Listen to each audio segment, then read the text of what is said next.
Happy Wednesday to all of you. I hope that this midweek finds you healthy and safe today, um, and that the Most High is taking care of your needs in terms of health, safety, food, shelter, clothing, as well as His Spirit resting upon you. Greetings to the 144,000 and the 12 tribes scattered into the four corners of the earth. Greetings also to those who are of the 12 tribes by Gentile blood that have been grafted into the scattered nation who are now awaiting the return of Messiah. Greetings also to those who are not of the 12 tribes and are not of the scattered nation, but are here because you've been led here to hear whatever it is that the Most High has you here. Greetings also to the chat, Brother Mark, Brother Castle King, Ruel, Brother Mark, Brother Stephen Kelly, Imana Prakash, and anyone else who is here, though I can't see everybody because the screen moves. Blessings to all of you. Akmar, if I miss somebody, please forgive me. Before we get started today, I wanted to give you an update. I sent an email out to many of you who are on the Memorial Day weekend 2023 list. Right now, there are approximately 17 families, and that includes my family and a couple of families that we have known. It's about 17 families altogether. It's about 50 people altogether. Most of the people are one or two people, but we have some families of four and some of five, so on and so forth. And so we have about 50 people and about 17 families at this time. So I was contacting Leaky Tiki here in Winter Garden, Florida today. And I was going back and forth with the group coordinator there. And she was indicating most of the day, and I was pushing back, that they could not accommodate us. And she suggested this place called Dunes in Orlando. And I looked at Dunes, and she was saying, based on what I was saying to her, that was better, and it did appear better. In other words, what I was Mystic Dunes, yeah, that's it in my precaution. She was saying because we could get. I was thinking about a dining room and a dinner, as well as the rooms that we would need, and so a meeting room for us. And she said that they really didn't have that at Leaky Tiki, but that they had it at the Dunes. And so I left a message for the Dunes to get back in touch with me so we could talk about that. But then I got an email back from a different person at Leaky Tiki and said, listen, I work with the person you were talking to, and she was wrong. Basically saying that they could accommodate us for the Memorial Day weekend. And I was asking about a meeting place and what she suggested. And again, I want to get from you guys whatever you guys feel about this. And the email I sent you, most of you that was interested, I sent you the email. So she was saying that they could do outdoor picnic and grill. They provide the picnic tables and the grills, and we could do grilling. And I thought, that sounds good. It sounds okay. But I think we would want something more inside. Just what if it rains, And so I was thinking of that. And the second person that came from Leaky Tiki was a lot more interested in us coming there. So I want to look at the Dunes and see what they have to offer, and then maybe come back to Leaky Tiki, later. But that's what we're thinking about right now. So I wanted to let you know where we were. My wife and I, we're not completely settled yet, but we're a good 75% settled in this house right now. This room right here, I usually meet in this room, but if you notice behind me, it looks a lot different now because there was a big picture on the wall. We had the walls painted. We took out the carpet here and put wood in this floor, and we've made other changes, and furniture has come, and a lot of things have been going on. My neighbors have been saying, you guys got a lot going on over there. Yeah, we have a lot going on over here. We got a lot of, well, we still have the painting. It's in the hallway. I offered it to a Catholic church, and I offered it to a Baptist church. I haven't gotten any takers yet. And my father, when my father said, why don't you want it? And I said to him, it's a Catholic picture, which it is. And I said, notice the white Jesus and the Masonic symbols and all of that. And he hadn't, he wouldn't know about that. And he's like, oh, I didn't know that before like that. And now he's feeling funny about it. And I'm feeling funny that I said it to him. But anyway, we took the picture down. So it's in the hallway. I'm hoping somebody comes and gets it. I don't want to have to throw it out. And I'm thinking, maybe he'll hang it up in his new place. I don't know. But we've made a lot of changes to the house already and updates and things of that nature. But we're not completely finished yet. We're still unpacking, actually, believe it or not. So we're still doing a number of things, but we're moving right along. And so because of that, I felt, today was a good day to go check in on our plans for 2023. So at this point, to let you all know where we are, we're talking about May 25th, 26th, and 27th. That's a Thursday night, Friday, Sabbath, and then that's 3 days, 3 nights, not 3 days, 3 nights, and then checking out on Sunday, the 28th of May. That's what we're talking about this time. And so it looks, okay, so you'd be checking in. If it was Leaky Tiki, you'd be checking in at 4 o'clock on Thursday, May 25th. All right.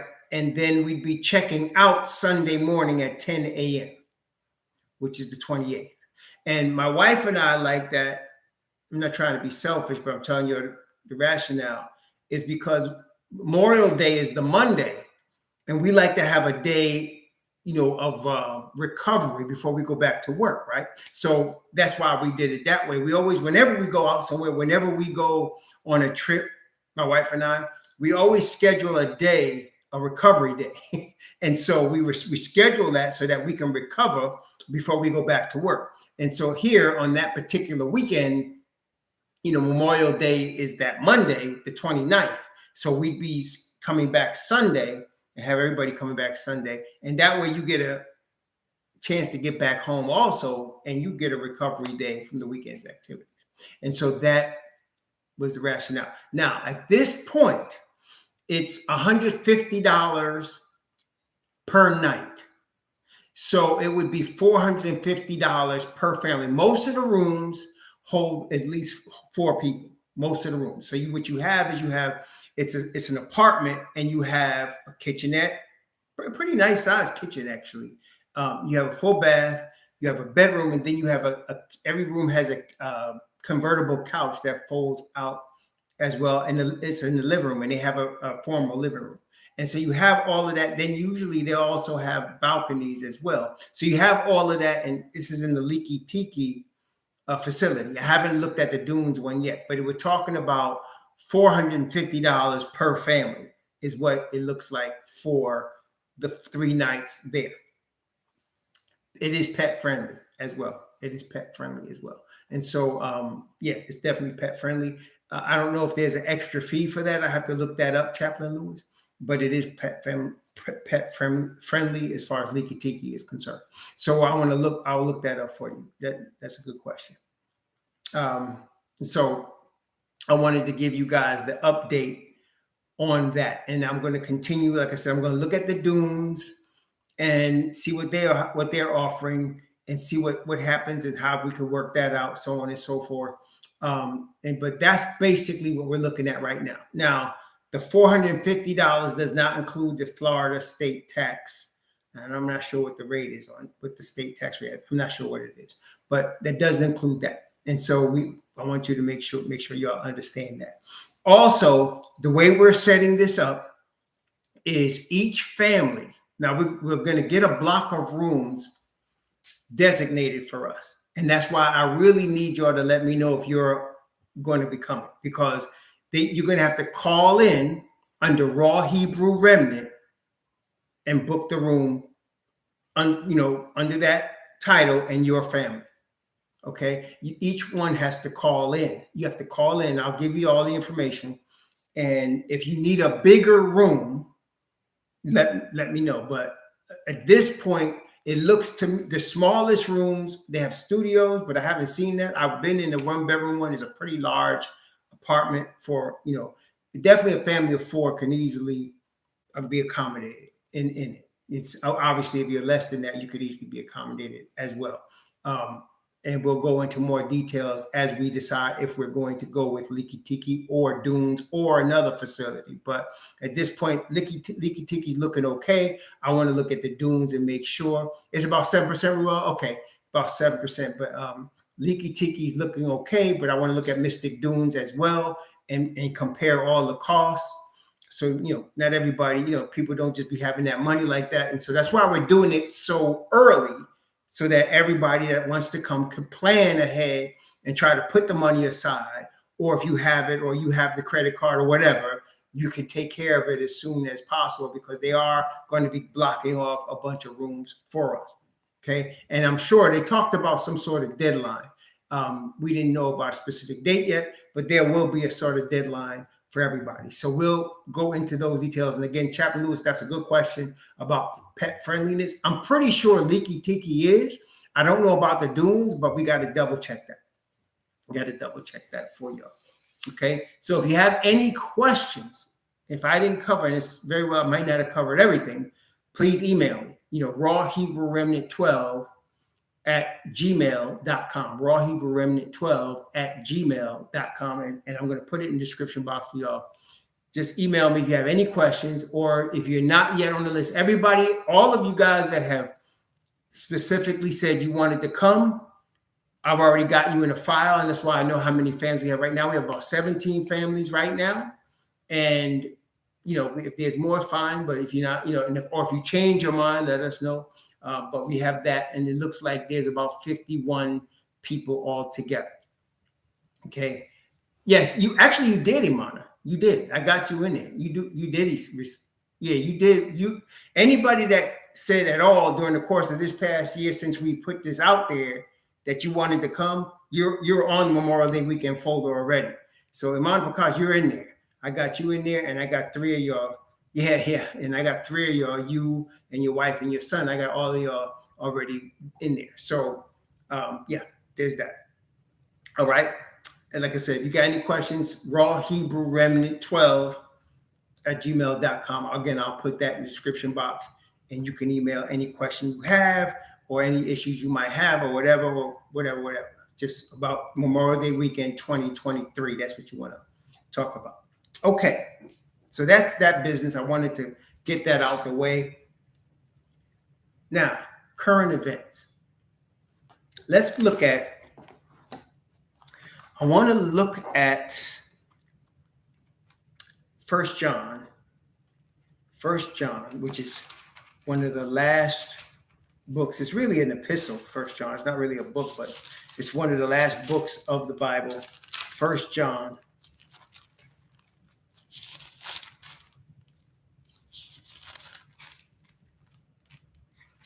1 John,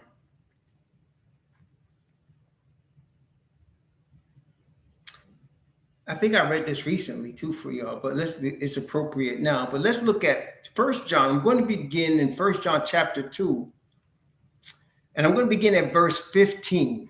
1 John chapter 2, verse 15. And I'm going to begin at verse 15. I'm going to read down, let me see. I'm going to read down to verse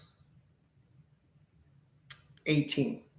1 John chapter 2, from verse 15 to verse 18. And the scripture says, "Love not the world, neither the things that are in the world. If any man love the world, the love of the Father is not in him.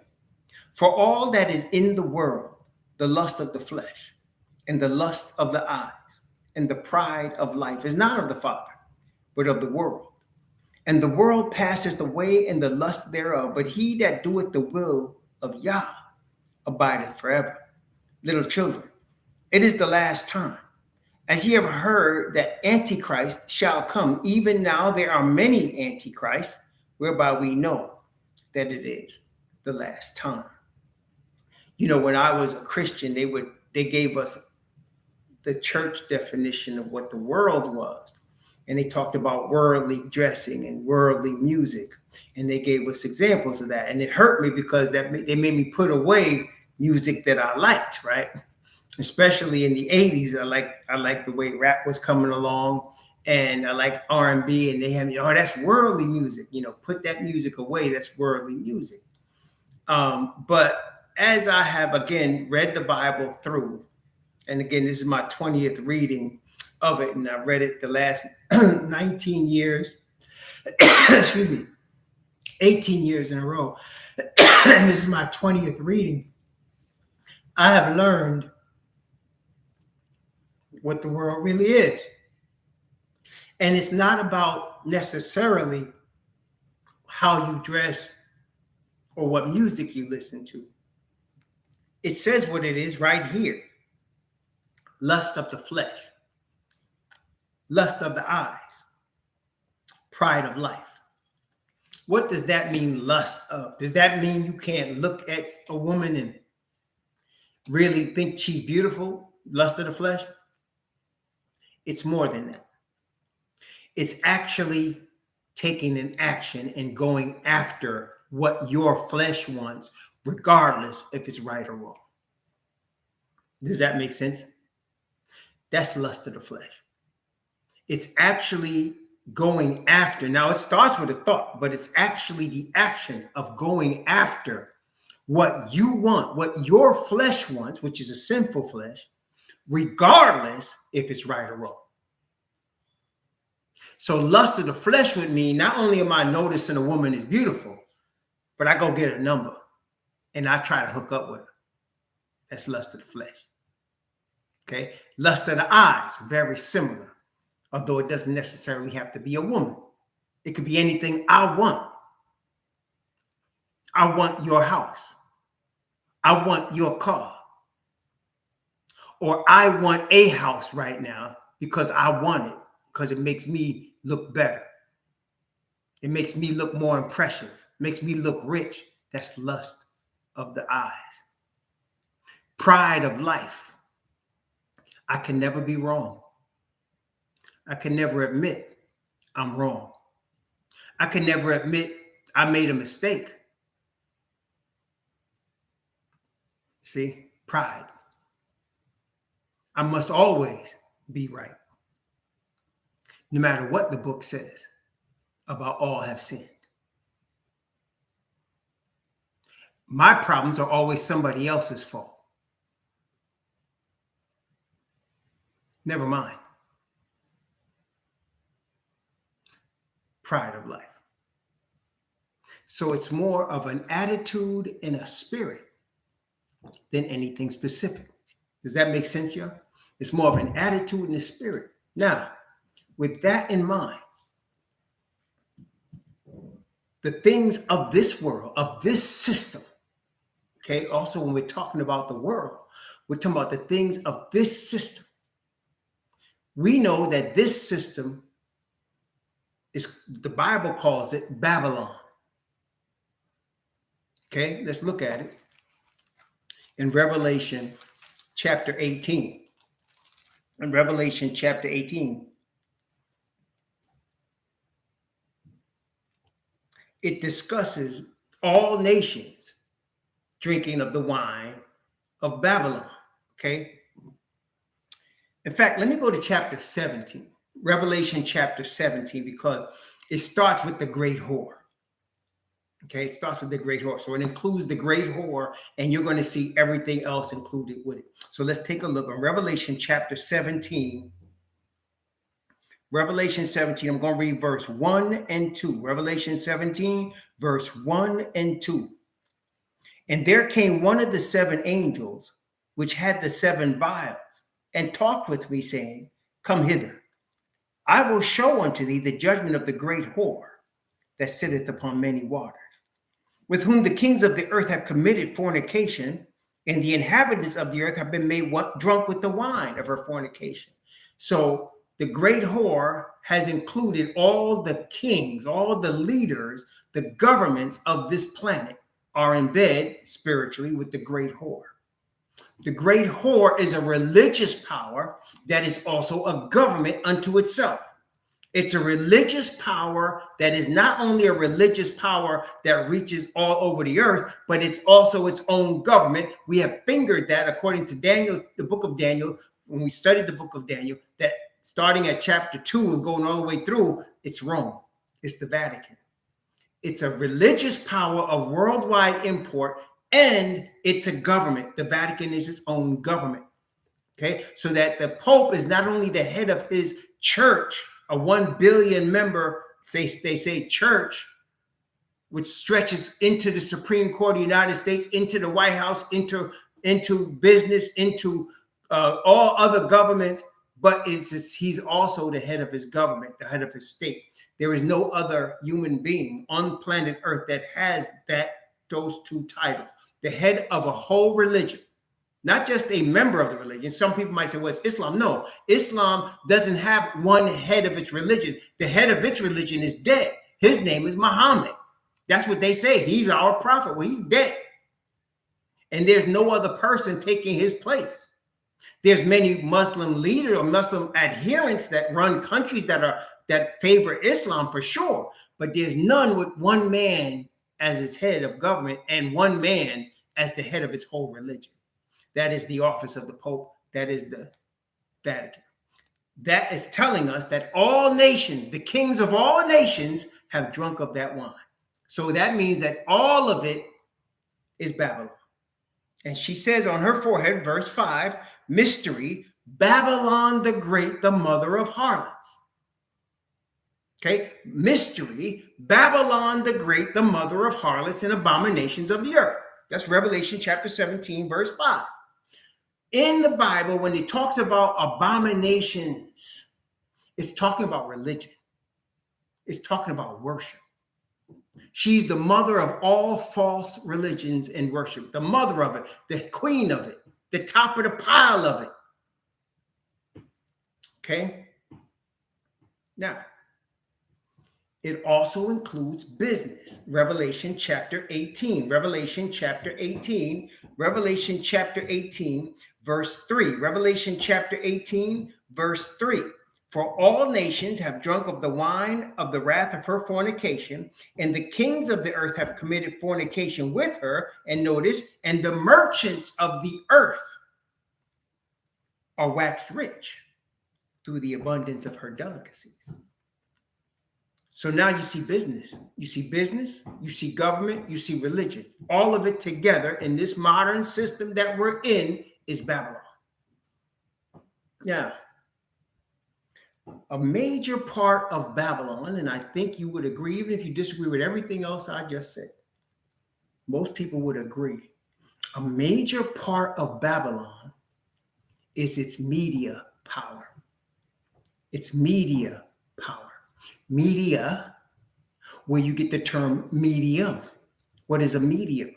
A medium is an individual that communicates between living beings and dead people. That's a medium.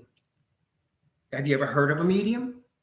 A medium is like a witch, a necromancer, different people in that same realm that the Most High tells his people don't get involved with this stuff. That's a medium. Media is off of that order. It's a communication with people, and it's dealing with not only dead, but it's dealing with everything. Live people, dead people, the world, Babylon, everything. Media has the power, or is given the power by its master, the devil, to make heroes and make villains out of whoever or whatever it wants to. The media can make a hero or a villain out of anybody. And 99%, I'm using that number loosely, but I believe it, of people who watch media believe media. And what media does now is it caters to individuals based on what they want to believe. In other words, for example, on YouTube.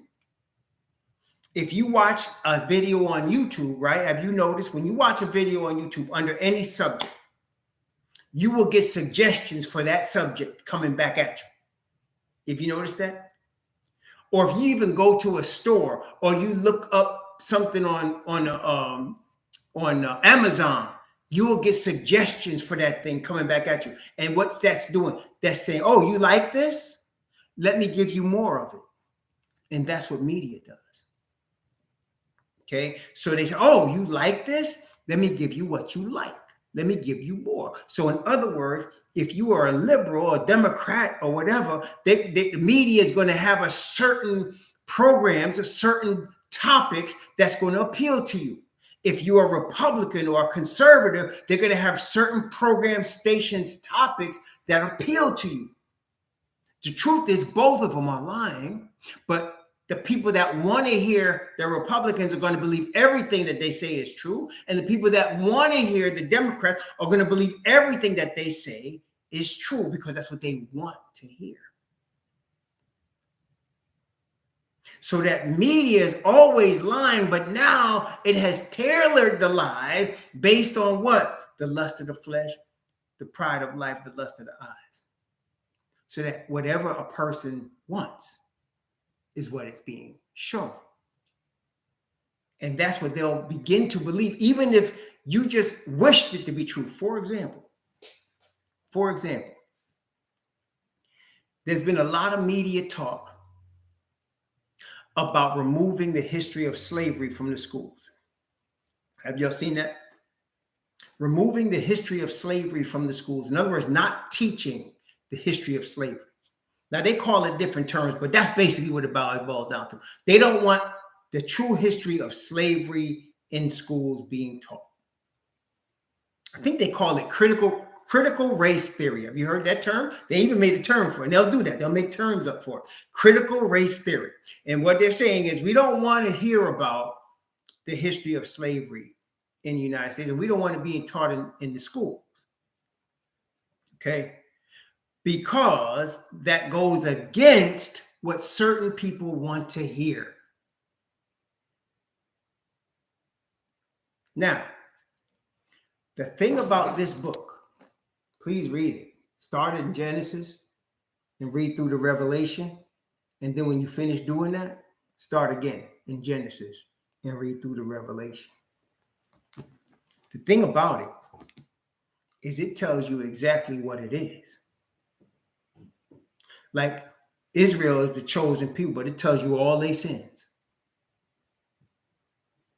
David was a chosen king by the Most High. His lineage is going to last forever, but it tells you all his sins. Okay. Nebuchadnezzar was king of Babylon, but it tells you how he gets converted.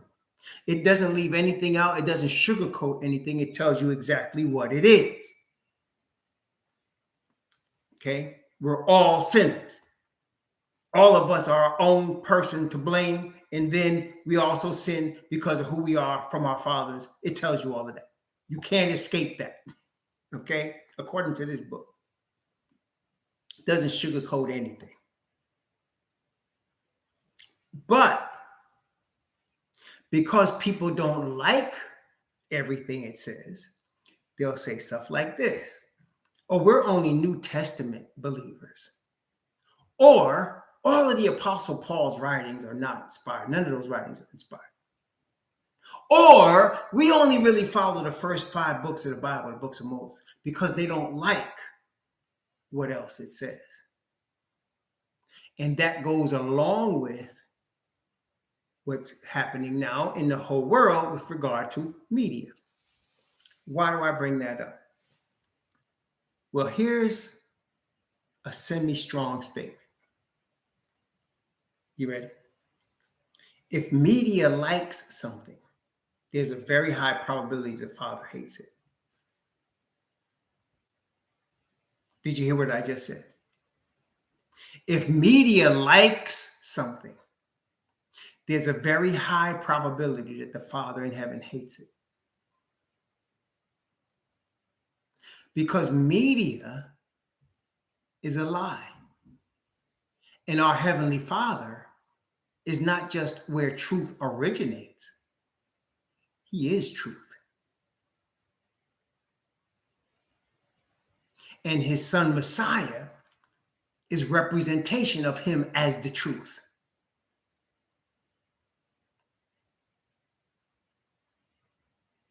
So media is like the tree of the knowledge of good and evil. Did you notice it was called the tree of knowledge of good and evil? And that by eating of that tree, it brought death to us. Notice it wasn't called the tree of evil. It was called the tree of knowledge of good and evil. Because with the Father, he don't mix good and evil. Father, the Bible says, is light, and in him is no darkness at all. Straight truth. There's no lie in the Father. And there's only one Father, Father Yahweh. There's no other. Period. Straight end of story to those of us that believe this book. But to a deceiver, for a deceiver to be able to deceive on a high level, they must be able to mix truth and lies. The tree of the knowledge of good and evil. And so the media represents the tree of the knowledge of good and evil. They must be able to mix truth with lies in a formula that causes the receiver to imbibe it, to say, okay, I'm going to receive that. I'm going to take that. Now, I bring all that up to mention the death of the Queen of England. The Queen of England passed away a few days ago. And her son became the king. Is that correct?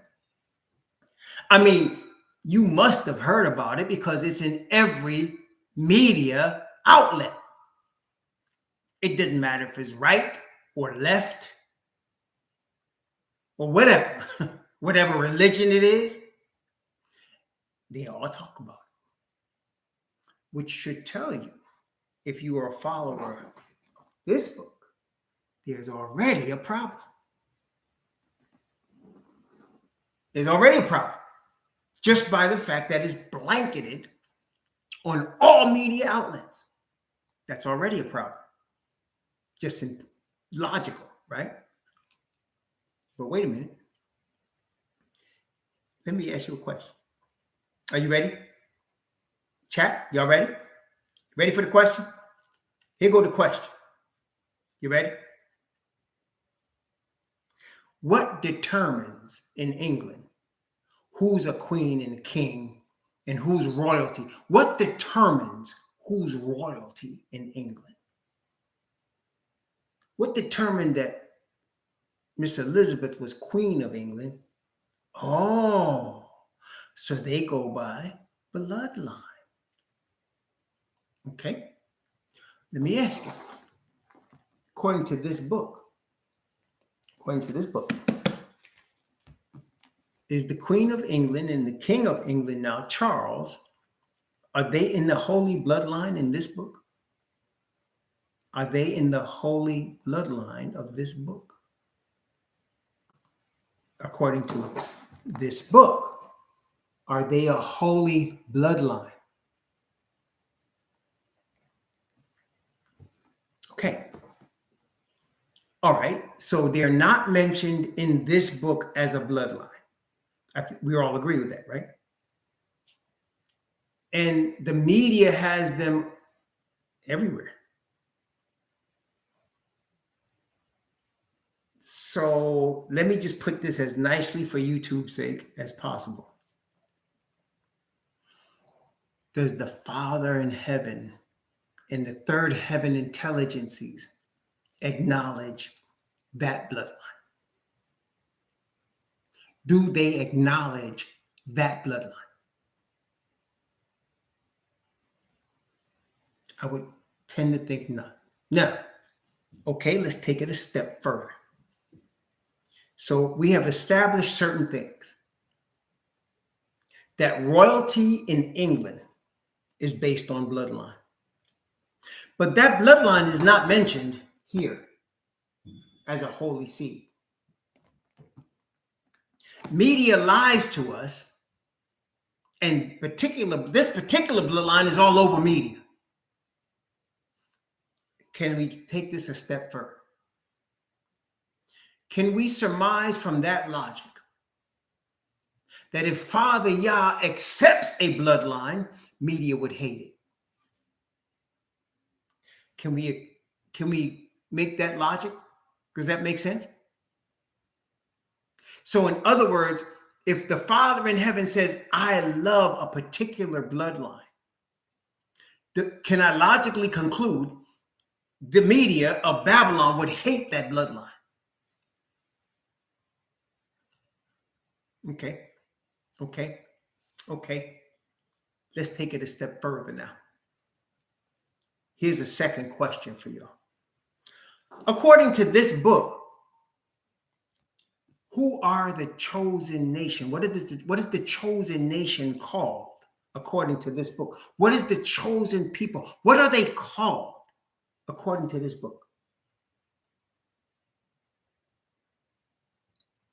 That's right.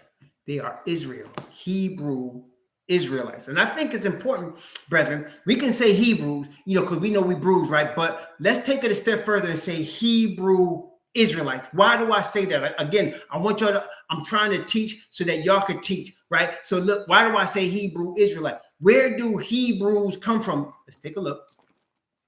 Genesis chapter 11. Genesis chapter 11. Let's go back. Genesis chapter 11. Why do we must say Hebrew Israelite or Israelite? Why do we must say that? Genesis chapter 11. Why do I'm not trying to be nitpicky, y'all. I'm not trying to be nitpicky. Really, I'm not, honestly, by the Most High. I'm just trying to teach so that we all understand clearly, so that when you brothers go to teach, you will understand. And the people you teaching will understand. And that we're not making stuff up, right? I'm looking at Genesis chapter 10. That's right. Y'all got it. Genesis chapter 10. I'm going to begin at Genesis chapter 10, beginning at verse 21 and go down from verse 21 to verse 25. Genesis chapter 10 from verse 21 to verse 25. Genesis 10, 21 to 25. Table of Nations is what Genesis 10 is often referred to as, because all people on the earth come from this chapter. Okay. Unto Shem also, the father of all the children of Eber, the brother of Japhet the elder, even to him were children born. The children of Shem, Elam, Ashur, and Arphaxad, and Lud, and Aram. And the children of Aram, Uz, Hul, and Gether, and Mash. And Arphaxad begot Salah, and Salah begot Eber. So you go from Shem to Arphaxad to Salah to Eber, where we get the word Hebrew. And then verse 25, unto Eber were born two sons. The name of the one was Peleg, or Peleg, for in his days was the earth divided. And his brother's name was Joktan. Now. So Eber is where we get Hebrew from. Eber had two sons, Joktan and Peleg. Can we also say that all of his sons' children, whether they Peleg or Joktan, were Hebrews? Because they all come from Eber. Bloodline, right? Testing 1, 2, 3. So whether they from Peleg or Joktan, they're Hebrews. Okay. So being Hebrew is really not enough, right? So you go from, now the chosen seed, though, was from Peleg, because notice again, you go from Peleg, and then you go down in chapter 11, beginning at verse 18, actually beginning at verse 16.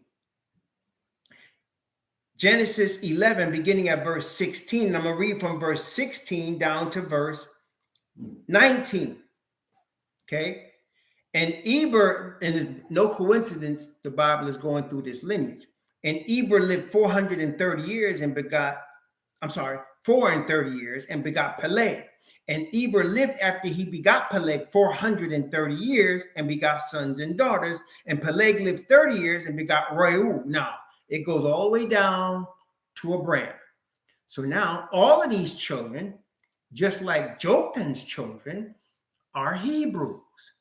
So Abraham, who later became known by the father as Abraham, is a Hebrew. Okay. But it doesn't stop there. Abraham had a son. Well, he had a son named Yishmael. But Yishmael is a Hebrew, but he wasn't the promised seed. The promised seed, he said, in Isaac or Yishak shall your seed be called. The seed, the promised seed, the chosen seed. Isaac had two sons. One of them we know as Adam or Esau. Now, wait a minute. Because he's the descendant of Abraham, is not Esau also a Hebrew?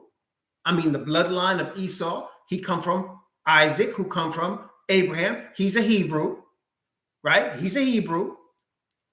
But wait a minute. He had another son, Yaakov, the second one, the younger one. They were twins, and Yaakov came out last. He's also what? A Hebrew. But later, that young man, his name was changed by the Most High from Yaakov to what? Yashar-al. Yashar-al, right with the Most High, or as we commonly refer to it today, Israel. So now Jacob's children, whose Jacob's name was changed to Israel, his children are not only Hebrews, but because they're Jacob's children, they're what? Israelites. Hebrew Israelites. Y'all follow me? Y'all follow me? Everybody got that? Okay. Okay. So now we know the chosen people are Hebrew Israelites by blood. By blood. Y'all follow me so far? Now, we can follow this book and find out who they are today. But before we go into that, we've been through that a lot. And we're going to continue as we're studying Deuteronomy now. We're definitely going to go into that. But before we go there, suppose this. Well, we have established certain things. I want to make sure we go back to what we've already established. Have we established an agreement that the media is the tree of the knowledge of good and evil? In other words, they're lying to you all the time. They're catering to the worst propensities of your character. They're giving you what you want to hear, not necessarily whether it's true or not. It's because of what you want, right? That's what we said, right? And we also said that if media loves something, then more than likely the father hates it. Because media and the father are opposites. Father is light and truth, and media is knowledge of good and evil. So they're on opposite sides here.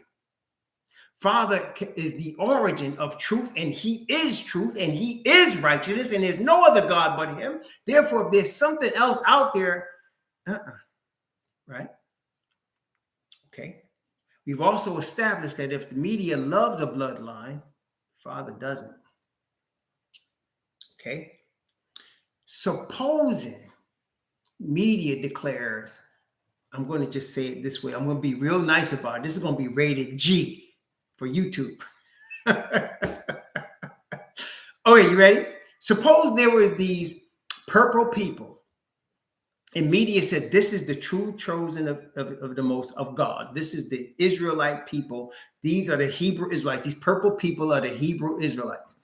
And they are the blessing of the earth, and God is blessing them, and they're his chosen ones. Suppose media said that about a group of purple people.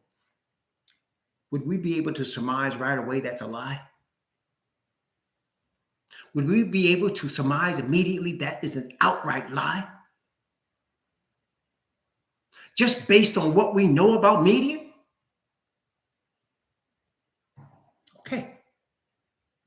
Okay. Let's suppose, and then there's this other group of people that from this book prove to themselves and anyone that's willing to listen that they are the chosen ones. And media hates them. What would you think? I don't know if that proves they're the true ones, but it's worth looking into, isn't it? Because if media hates them, Father might love them. they might actually be his chosen ones. Strong possibility. I think we could say. So we have to, as true Hebrew Israelites of the bloodline and those grafted in. And now y'all know very well, those of you that hear the Bible studies the Most High has me give, you know I'm always pressing, always pushing that the Gentiles are grafted in. You know I'm doing that Gentiles are grafted in. Why am I saying that? Why do I do that? And I'm sorry for all the hand gestures. I'm not anybody but a Hebrew Israelite teacher. Now, why do I do that? Because I want everybody to understand that Father Yah is into inclusion, right? He's not exclusive. He's into inclusion. He wants everyone to be saved. He wants everyone to be saved. Okay? He does.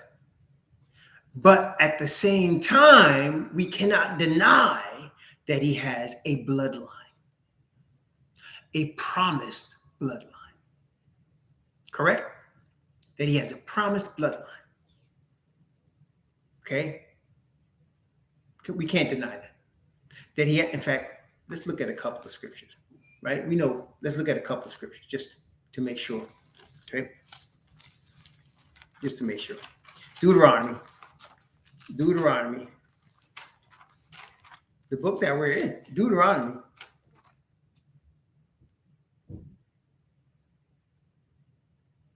Let's see.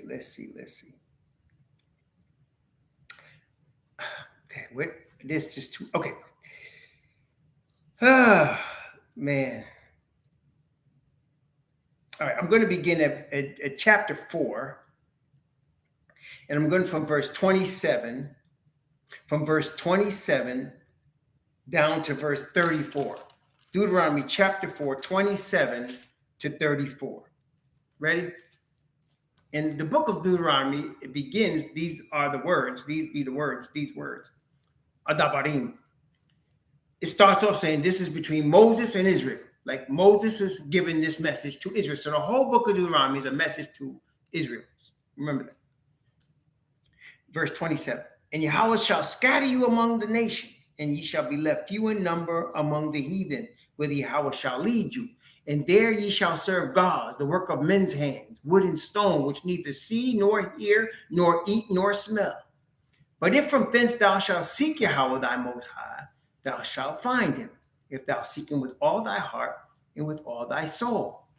When thou art in tribulation and all these things are come upon thee, even in the latter days, if thou turn to Yahweh thy most high and shalt be obedient to his voice, for Yahweh thy most high is merciful, most high.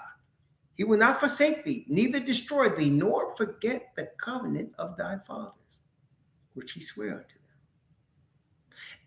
For as now of the days that are past, which were before thee, since the day that the Most High created man upon the earth, and asked from one side of heaven unto the other, whether there have been any such thing as this great thing is, or have been heard like it. Did ever people hear the voice of Yahweh speaking out of the midst of the fire as thou hast and live? Or has Yahweh essayed to go and take him a nation from the midst of another nation by temptations, by signs, and by wonders, and by war, and by a mighty hand, and by stretched out arm, and by terrors, according to all that Yahweh your Most High did for you in Egypt before your eyes? So he has chosen people. Same book, Deuteronomy chapter 7, verse 6. I like this one.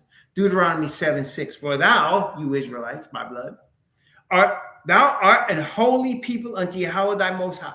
Yahweh thy Most High has chosen thee to be a special people unto himself above all people that are upon the face of the earth.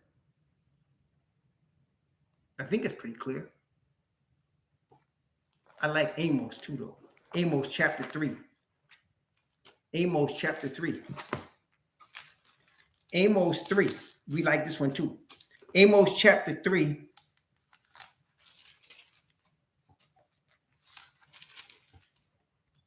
Amos 3 verse 2. Amos chapter 3 verse 2. All right, let me read 1 and 2. Hear this word that Yahweh has spoken against you, O children of Israel, against the whole family, which I brought up from the land of Egypt, saying, you only, have I known of all the families of the earth. You only have I known of all the families of the earth. Therefore, I will punish you for all your iniquities. So wait a minute. According to this book right here, there is a chosen family of bloodline that the Father has upon the earth. And they're the only bloodline he has actually chosen. They're the only bloodline that he has actually spoken to as a nation. Here's another question then. Would media acknowledge this bloodline? Would media ever acknowledge this bloodline? If what this book is saying is true, would they ever acknowledge that? No. Okay. So now, where are we going with this? Don't ever expect media to acknowledge the truth. Don't get frustrated when they don't. And don't think because they get close to it, you get people, they tease you like they come into it and they never get there. They're never going to. Okay? Don't. Be careful of everything media tells you. Everything. What is the safeguard? This book right here. Not me, not any preacher, any church, any religion. This book right here. In this book alone, read it. Start in Genesis. Go through the Revelation. And when you're done, read it again. All you can trust is the word and the Father's Spirit that comes to you and speaks to you directly. Are you hearing me? We talked a few days ago about the sweetness of fellowship and how the Father's Spirit of righteousness touches us and causes us to glorify the Father. And when we seek to glorify the Father and we come together in the unity of that spirit of bringing glory to the Father, it's like we've always known each other. It's like we brothers, though we might have just met once.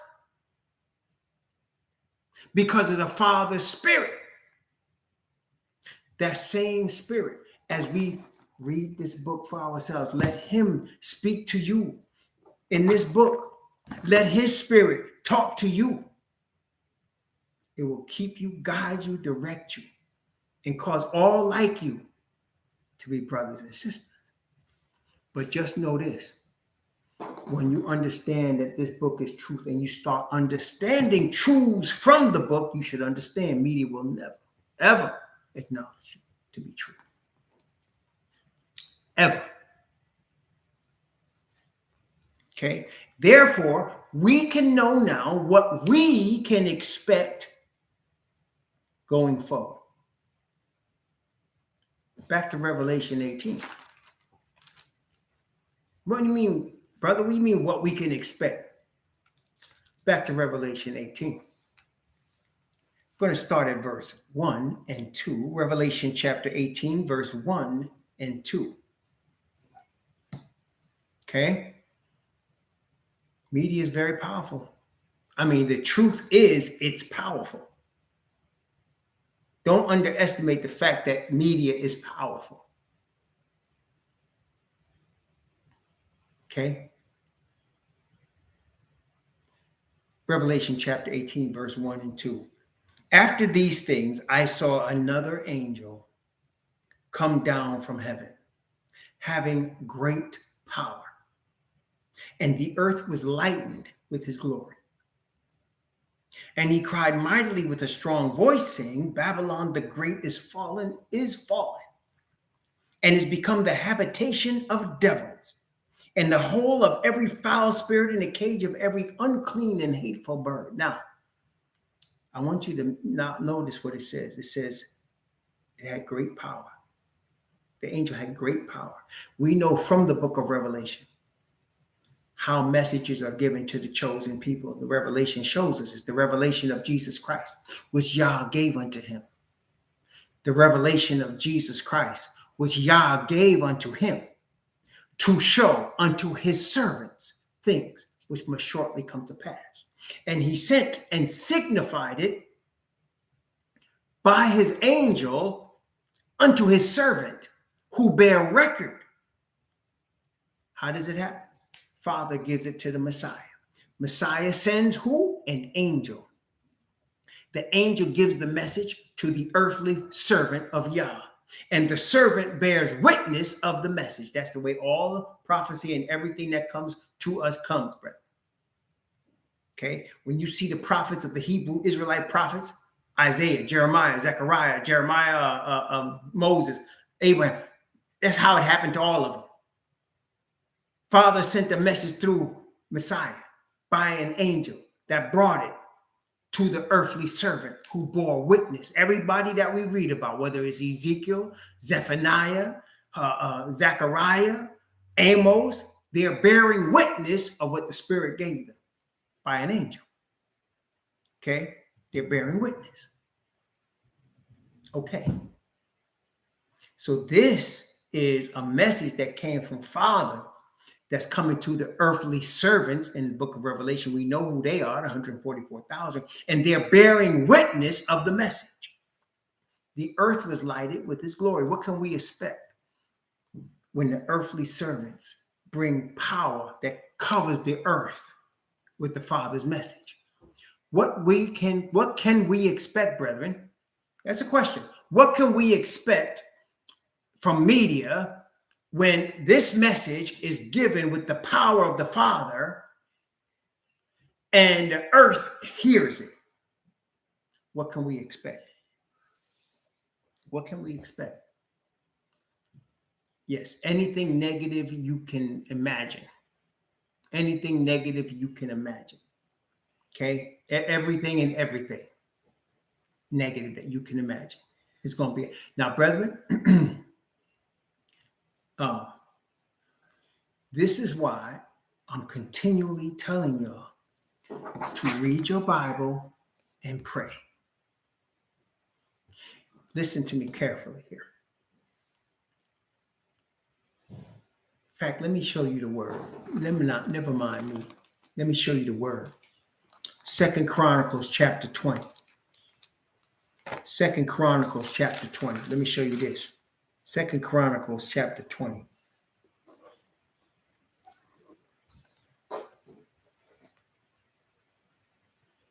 Second Chronicles chapter 20, you're going to hear King Jehoshaphat, Yahweh Shaphat, which means Yah judgment. That's what Yahweh Shaphat means, Yah's judgment. Okay. In Joel, it says that the heathen are going to be taken to the valley of Yahweh Shaphat, or the valley of Father Yah's judgment. Right. That's Armageddon. But here, Jehoshaphat, who was one of the righteous kings of Judah, he's under siege by the Edomites, the Ammonites, and the Edomites, the Ammonites, and the Moabites. And he's calling on Father Yah. Then the Spirit comes on one of the Levites. Check it now. And watch what the Spirit tells this Levite to speak to the Hebrew Israelites under siege.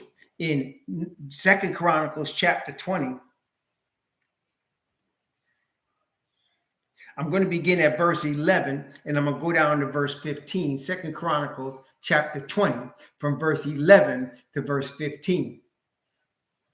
Behold, I say, how they reward us, to come to cast us out of thy possession, which thou hast given us to inherit.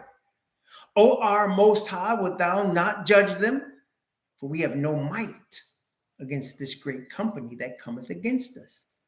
Neither know we what to do, but our eyes are upon thee. And all Judah stood before Yahweh with their little ones, their wives, and their children.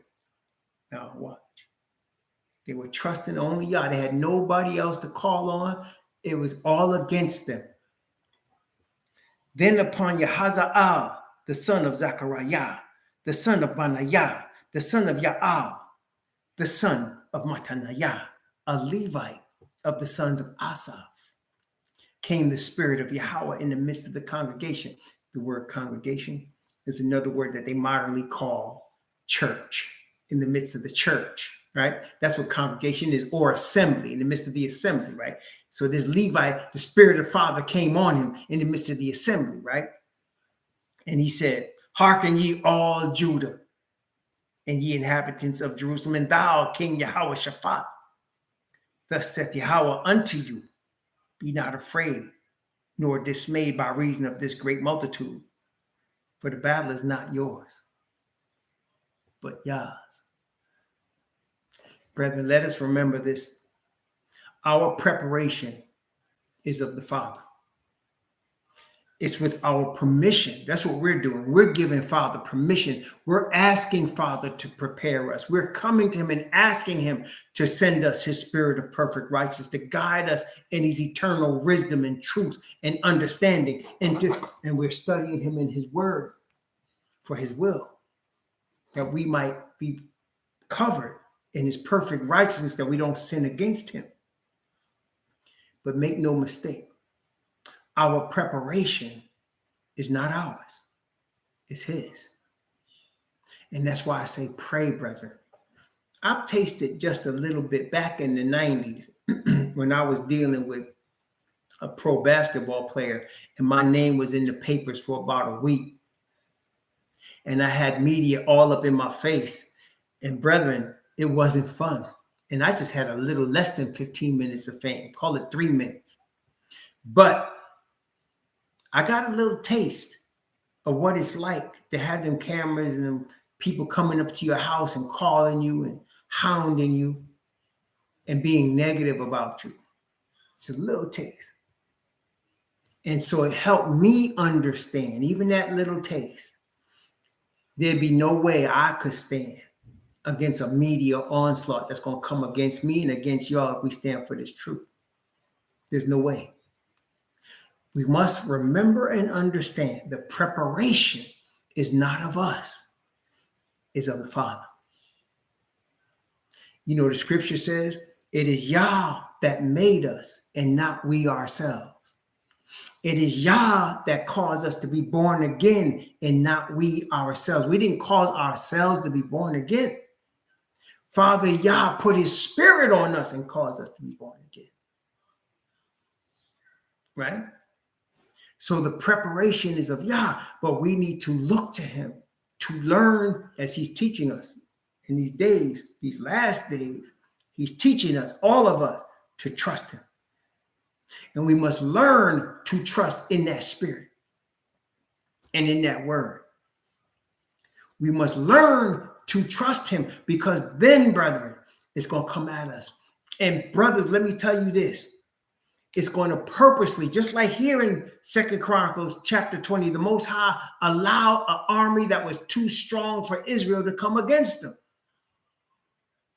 And just like when we read in Exodus and Leviticus and Numbers and Deuteronomy, the Most High purposely had nations stronger, 7 nations that were stronger than Israel in the land when they were supposed to take it over. They were stronger than Israel. Why? He was looking for them to trust in him and believe he could overcome them for him, that he would fight for them. And if you look at the book of Joshua, you'll see that repeatedly. For Yahweh fought for Israel. He repeatedly said, where Yahweh fought for Israel. Joshua overcame because Yahweh fought for Israel. And so right now, I'm telling you, we're coming into a time that's too strong for us. You must respect that. That is too, in order for you to fully trust in the grace given to Messiah, given through Messiah, you must fully trust that your enemy is too strong for you in your strength. You see, Peter learned this lesson, right? He learned this lesson when the hen crowed, right? Right? Once that voice came, he learned his lesson. What was his lesson? He said, I would never deny you. And he meant what he said, but he did not respect the power of darkness that was coming that night. He didn't have respect for his enemy. He didn't have respect for his opponent. He said, before the cock crowed twice, you're going to deny me thrice. And he did, because Peter was trusting in Peter. We're getting ready to come into a time where the whole media as we see the pomp surrounding what we see, that pomp is going to be turned to hatred and anger and ridicule at us. And you don't understand, and I don't understand for the first part how powerful that is. Do you realize that media has caused people to commit suicide?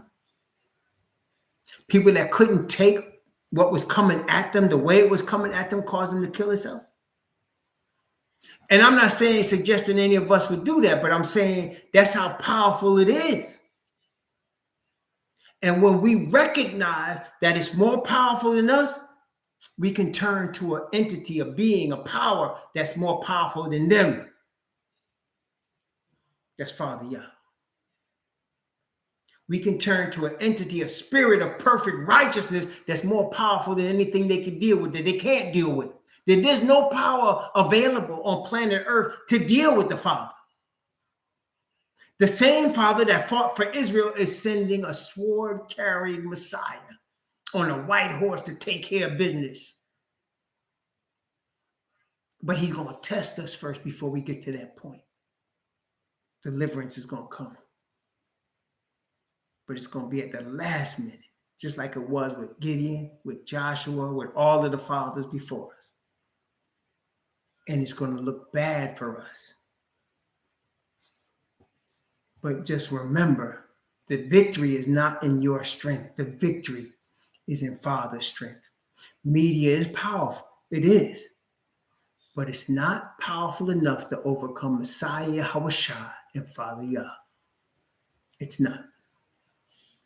And that's why, brethren and sisters, we should be praying for the power and the strength that Father alone could give us to overcome and stand firm. That's why the Messiah said, when you get brought up to councils and you get brought in before the law of the land, don't think about what you're going to say. It's going to be given to you in that hour what you're going to say. And he says, you're going to give you a tongue and a wisdom that your enemies cannot resist or gainsay. See, that comes from the Father.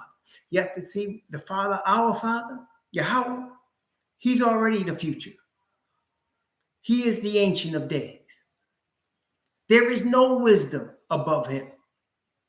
So whatever they can devise, it doesn't matter to him. It doesn't. All that matters to him in this regard is that his children trust him. That's what matters most. His children trust him. Why did it say Yahweh fought for Israel? Because Joshua and Caleb trusted him. Why did he call Abraham his friend? Because Abraham believed in Yahweh and it was accounted to him for righteousness because he trusted him. Why did he call Jacob Israel? Because Jacob wrestled with him and ended up trusting him.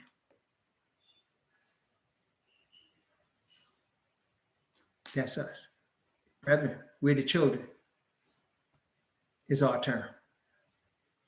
It's our turn. It's our turn. Here we go. May the Most High bless you to trust him, to trust Messiah, to trust the word of the Most High in his spirit. May he guide you in truth and righteousness for his name's sake. May he bless you and keep you and cause his face to shine upon you and be gracious unto you. May he lift up his countenance upon you and give you peace. Pray for us for the same. Again, remember the email. I'll put it in the description box if you have questions about Memorial Day weekend 2023. Sure.